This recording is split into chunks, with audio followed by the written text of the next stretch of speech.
Sports Talk Chicago. Here with Jon Zaghloul, and we are back and ready for today's special guest. He's the CEO of MuellerFootball.com, host of the Football GM podcast, and the 2000 NFL Executive of the Year. Please welcome Randy Mueller to the program. Randy, it's great to have you on. How are you? I'm doing great. Good to be with you again. Appreciate it. Randy, what was your reaction to the Bears' loss on Sunday, first off? Well, I think the Bears have become kind of somewhat predictable. I mean, obviously they came out of the gate, looked great. Didn't think it was going to last, and it kind of went that way via the second half. So, that's the way the Bears season has been. It's been one of flashes, but nothing consistent, and they've got to find a way to put a couple halves together to show progress. That's for sure. What specifically went wrong in the second half? Why did their performance drop off like it did? Well, I think part of it is the opponent, right? The opponent made a lot of adjustments. The opponent has good players. The opponent might have the best player in the league for that matter. So it's hard. I think that the Bears are at a different level right now as far as execution goes than, say, the Green Bay Packers. It's just talent-wise, roster-wise. I'm not sure the Bears are ready for prime time yet. And this was one of those measuring sticks that everybody got to see. And even though we're all always fired up about playing on a national stage, sometimes different things get exposed and it doesn't always work out. But having said that, I mean, they're progressing through. Obviously, Justin Fields is getting some time. It's part of the process to grow. You got to step back sometimes. And what do they say? You need to fail forward fast. And I guess that's happening in this stage. How have you evaluated Justin Fields' progression up to this point?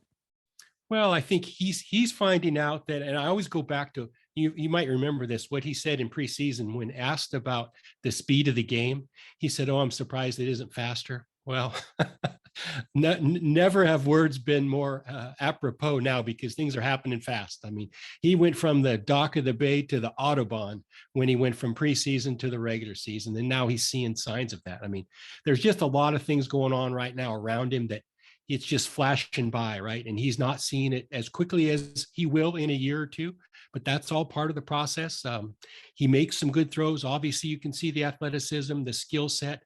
I don't think he's surrounded by a group of players that actually fit, precisely with what they want to do offensively. So I don't think you can put it all on Justin. I think there's, more of a hodgepodge of talent, so to speak, that's being thrown together, and some due to injuries, but it's like a bunch of used parts, and they're not clicking like a Jaguar, so to speak, would click with all new parts.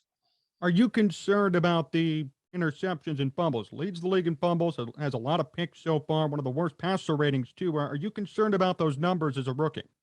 Well, I think he's got a lot of things on his mind, and I don't think he's to the stage where you can say he's not going to make mistakes. I think progressing as a quarterback has levels along the way. And, he's still really somewhere between level 1 and level 2.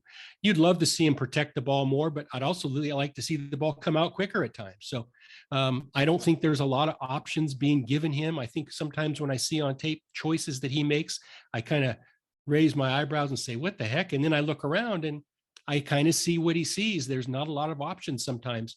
I think what do they say? The best friend of these young quarterbacks is check downs and swing passes. And those sometimes aren't available to him, whether it's schematic, whether it's strategy, whether it's design, I don't know. But I would probably not call a drop back pass without a bailout of a check down or a swing pass to a back being available. So is that indictment on Matt Nagy or Bill Lazor or the offense? Well, what do you think about how they've catered to him? Well, I don't know that they have catered to him, to be honest with you. What's this about the fourth quarterback they've tried to cater to, and the system just hasn't, it hasn't made the quarterback better. It hasn't developed a quarterback yet. And I think that's the big question going forward with the Bears is, do you trust Matt and this system to progress with Justin Fields' career? That's probably the number one thought on most Bears fans' minds, and probably those of the decision makers within Hallis Hall as well. They've got to decide, does this system suit our quarterback best? And you got to look at it long term for the next 6 or 8 years. So that's a big commitment. We'll see. I do think these next, the more 4 or 5 weeks, whatever we got left, I think it's important for this kid to get every rep he can. And I know it's like, watching a car wreck sometimes because it's coming. But he's got to live through it. He's got to find a way to get hit in the face and get up and do it again and do it again. And make sure his body language, he can work on little things regardless of the scoreboard, right? He can work on the way he handles adversity. He can work on his body language. He can work on all kinds of things that'll help him be a better professional, even if they're not winning games. Randy Mueller here on Sports Talk Chicago. Randy, do you think Matt Nagy's the guy at this point? Like, do you see him sticking around with the Bears after this season? Well, I don't know who and what's involved in the criteria for making the decision. I just go on history, and obviously Matt has won some games there. I mean, he's taken them to the playoffs a time or two, and you see signs of this. But it's kind of like the Bears in general, right? There's just no consistency, and I think it's going to be a struggle for him. My fear with the Bears was that the roster wasn't going to be good enough for them, for the players to tune into Matt's message for 17 weeks. I thought that they would bail, and I don't think we've seen bailing in the sense of effort waning, but I just don't know how much belief there is in it. I see an offensive line that isn't playing well individually or together. I see a scheme that, whether it's no back, one back, two back, three back, wildcat, and we saw it all last week. I don't know if we're calling plays or if we really have a system. So I think it's a struggle for me. And then the hard part is, Ryan Pace has already hired two coaches. You can let him hire a third one. I don't know. I love Ryan. He was my intern in New Orleans, but it's a production-based business, and you've got to come through, and you've got to put teams on the field that are respected and competitive week in and week out. And I think the Bears have become somewhat irrelevant because of their consistent inconsistency, if that makes any sense. As Ryan Pace's former boss, what do you have to say about what he's done here? Well, I think he was a young talent evaluator when they plucked him out of New Orleans. Ryan had only been the personnel director for 1 year. I was hopeful that he would surround himself with a little more experience and some people that had been through it and perspective. And they chose to go the young on-the-job training route as a group. And there was a lot of people really within the organization that had roles in decision-making who have been new to their job, new to their chair. That's hard. And you've got new head coach, you've got a new GM, you've got new, assistant personnel directors, no real go-to evaluators per se. And I'm not blaming anybody. That's just, if I'm going to surround myself and give myself the best chance, I'm going to have a few guys in there that I can count on and next to me. And I don't know that Ryan was able to do that. Whether he chose not to or wasn't allowed to, that's up to him. And that's really up to the Bears to pay the piper. I just think these jobs are so hard when you don't have a track record and you have to learn on the job. These are the best teams in the world. They're supposed to be the best at what they do, right? And to give a job to somebody with that little experience and not insist on some perspective around them, that makes it hard. And I don't know if it was fair to put Ryan in that spot. It's someone like Ryan Pace, where he's been through a couple of quarterbacks now, been through a couple of head coaches. Would he last in the NFL? Should he last? Were you in this situation where you were given multiple opportunities to hire head coaches, or were you shown the door? Well, I don't know that. I know I've never been around to hire two of them, that's for sure. And I've been through a couple different rebuilds and actually we're successful in Seattle and New Orleans in doing just that. We turned franchises around fairly quick. I don't know. I don't know what the criteria is. I don't know above Ryan what the criteria is and who the decision makers are. So I think he would definitely deserve a chance to do things differently. And how that goes about, I don't know. If they hire him a boss or if he goes somewhere else and works at a lower level, I don't know. It's the dynamic of leadership, right? And there may be some great evaluators that sit in closets somewhere and look at tape, but you've got to lead an organization, and that's totally different. You just never know how people are going to react when they are the ones in the chair. And it's hard if you've never seen them in the chair before. Has he done a good job with the roster construction overall? I think it's been a learning progress. It's been a learning scenario. Again, they've brought guys in, they've let guys go. Guys have left Chicago and went places and became good players. I always go back to the trade of trading up for Trubisky and how that really, to me, didn't make a lot of sense. I understand the fear of someone else grabbing that spot, but that was an inexperienced move. That's one that we've all been in that position and had scenarios presented to us that some people flinch and some people don't. And in that one, it was a flinch and they moved up to get Trubisky And it's kind of been downhill really ever since with regard to making these decisions. So it's a hard job. Hey, there are only 32 of them in the world. And it's hard to get one. It's hard to keep one. So time will tell I think it's important for everybody there to finish the season on a high note for sure. What would you have done differently if you were in Ryan Pace's chair from 2013 to today with the Bears? Well, I don't know if you can go back and hindsight's always 2020, but I think they did some things personnel wise that really didn't fit what they wanted to do on the field. And I think that maybe be the underlying factor in that you've got to develop criteria to acquire personnel that fits your coach's schemes. And I've thought throughout, especially on offense, the last few years, they have struggled to fit their criteria with what their coaches want to do. Therefore, there's been this disconnect of what are we doing on offense? This guy doesn't fit. We're lining up Komet, the tight end, 85 in blocking situations. He's not a blocker.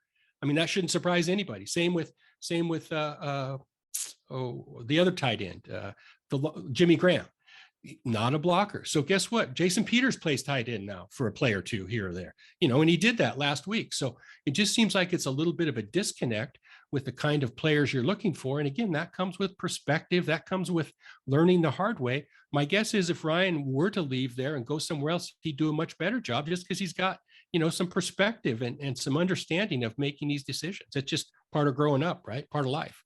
Do you think he'd get another job? Oh, he'll get another job for sure if he's not in. Ryan is a really good person and a very good teammate, great in the locker room. I consider him a glue guy, was very good in New Orleans. I knew that going in that he would eventually ascend. I didn't know if it would be this quickly. And I would bet if you gave Ryan truth serum, he wouldn't have thought it was that quickly either. So maybe just rushed into a job that, has been hard. It's hard to acquire all the things to do the job if you've only been at your prior job for 1 year. So it's different. I think he'll end up in the league for sure if he's not in Chicago, and I don't have any insight on that at all. But I would think there would be teams looking for Ryan Pace for sure. Randy Mueller here on Sports Talk Chicago. Randy, who's most to blame for the Bears' offensive troubles?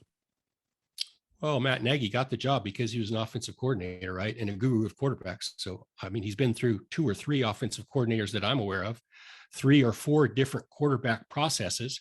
I mean, if you consider Foles, you consider Dalton, you consider Fields, and that doesn't count Trubisky, there's 4 cases that he made to be a starting quarterback, and none of them have really got him over the hump yet. So I don't think there's any question that all falls on Matt Nagy. And I mean, that's really what he's made his bread and butter with in the league. So I think that one is an easy answer for me. What kind of quarterback would fit in his system? I don't know what the system is. I'll be honest with you. I don't know what it is. I really don't know philosophically. I haven't seen an identity. I don't know what they want to do. Again, I've seen a lot of grab bag, a lot of things that they've tried, but they don't really have anything to hang their hat on. So I can't answer that. But having said that, that may have been the problem all throughout, right? Nobody knows. They may know internally, but it hasn't been shown by the acquisition of players. So you've got to have that question you just asked me has to be had at every position when you build a team, whether it's the right guard, whether it's the left defensive end, the criteria has to be set. And that's the most important thing for me is finding out what are we? What do we want? What are we going to ask these guys to do? What kind of systems are we going to run? That probably around the league is the most missing ingredient that I see from city to city is the disconnect between the criteria and exactly the schemes that we want to run. That's why you see guys like the Steelers be good on defense forever because they know exactly what they want. They've had the same defense. They've shopped for the same parts. Same with New England. They know exactly what they want. They take players' strengths and accentuate them when they get them because they have an identity and they know what they're going to ask them to do. Those are the missing ingredients. And it happens in a lot of cities in the NFL. Shocks me more, I think, every year, but it seems like a simple fix that never gets fixed. So how'd Matt Nagy work then in Kansas City? And then what prompted him to get this head coaching job? Well, I think Andy Reid, right? Anybody that is under Andy Reid is going to be recommended, one by Andy. And I think Andy at the time, if I remember right, he said this is the best head coaching candidate I've ever had. So, I mean, the endorsements themselves can trick people, so to speak. I don't think you ever know until you can get people under the gun what they're going to be. And I don't care what the job is. Any walk of life, any business, practice players are great. But when you get out on the game in the field, when the lights are brightest, I want those kind of guys or gals who can make those decisions. And I don't think they really knew about Matt Nagy. Do you think he gets another job? I mean, where could he go? He's shown that his offense isn't working. He's supposed to be an offensive coordinator, offensive guru. Do you think he even sticks around in this league if the Bears let him go? Well, you know how this league is. It's a friends and family league, that's for sure. And he's got enough friends, enough family, and enough people he's worked with that, again, I'm not saying he's going to be out of Chicago, but I would guess he could get a job as a quarterback coach. Sometimes we all have to start over and be better for it. Again, Matt's a young enough guy where his career is still in front of him. So I would think he would catch on somewhere for sure. Who do you think would be a good replacement for Matt Nagy to work with Justin Fields, assuming he was let go? I don't know. I'm not there on a daily basis. I think sometimes the temperature has to be taken on what is leaving the building before you can determine what you should bring in the building. Maybe opposites in this case do reflect. I don't think Matt Nagy's a bad guy or has a style that is abrasive to anybody. So I don't think you need to have a soother or somebody to mend fences when you replace him. I'm not convinced it has to be an offensive or defensive head coach if you do make a change. I think you just got to find the right guy, and he's got to be able to bring something to the table that makes a difference on Sundays. The other question is, when you're talking about coaches, is who are you going to partner him with in the front office? I think that means maybe as much as who you're going to partner him with that quarterback. The GM and the coach have to be on the same page, and they don't have to work together either. They just have to have an agreement on how they're going to acquire and how they're going to team build. And that's the biggest thing for me is two heads are better than one. Those guys that work together end up making it a lot further in this league. And, that's as big a question as anything for me is who's going to be the GM and involved in the hiring, and maybe even who's going to be above the GM. You definitely got to have people on the same page. Who'd you work best with when you were GM as a head coach? I work pretty good with actually all the coaches, mainly because at times, and I'll say this, I've worked under coaches, I've worked level with coaches, and I've worked as a coach's boss, but the relationship for me never changed. We were on the same page with regard to what we did, or we picked a different lane where we were. In other words, if we didn't agree on a player, didn't agree on a direction, call it off. We're going a different direction, because it's not going to work out well if one of us supersedes the other one in authority, no matter who has the right contractually to build a team or have the final decision. I worked great with Nick Saban because I was not afraid to give my opinion. And Nick liked that. Nick was very respectful of that. I worked really good with Jim Haslett in New Orleans, and we turned that around quickly because we could say anything to each other at any time and walk out the other's door and know that it's going nowhere. You have to be able to ask hard questions of others when you're in a leadership position. It's got to be uncomfortable at times. And I think some people are afraid to do that, especially when you're young and inexperienced. You ask too many questions because you're bullheaded and you think you have all the ideas, or you're afraid to ask the hard questions and you just acquiesce to the other side. I don't know if I'm making sense, but it's a fine line for sure. I mean, you're on the outside, but do you think something to that effect is happening with the Bears potentially? I have no idea. I have none. I have not talked to any of the combatants, so to speak. I don't know what they're going to do. I have no clue. I know what I would want to do. I know this, the league's better when the Bears are better. And I've kind of come to the conclusion, and I mentioned it earlier, they're a little bit irrelevant right now. They're not really a story. And I think the Chicago Bears should always be a story. I think that's good for business. I think it's good for the league.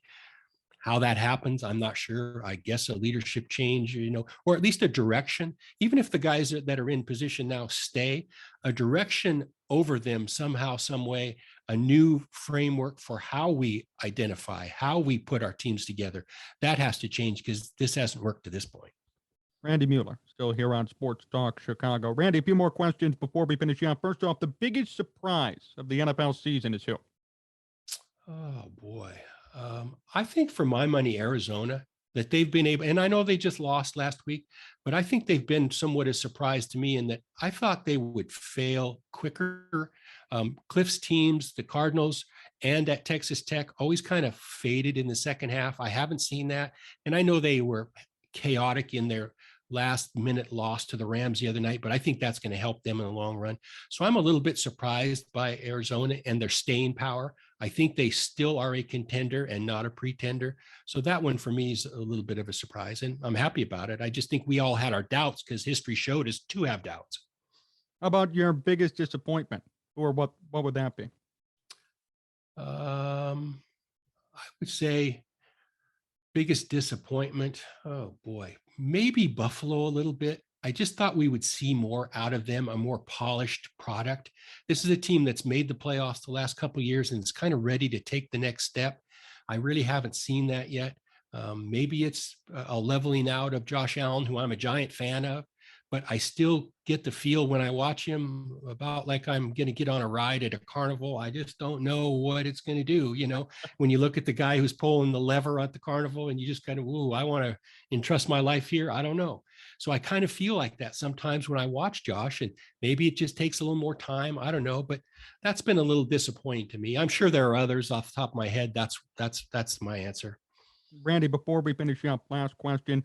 What's the most rewarding moment you've had in your executive career? There's been obviously a lot. I've been around a long time. I like to think of probably the draft day deals that we made in Seattle when I was there, when we had the 10th and 11th pick one year in the draft. Actually, we had traded Rick Meyer to the Bears to acquire one of those picks. We had 10 and 11 and turned them into 3 and 6.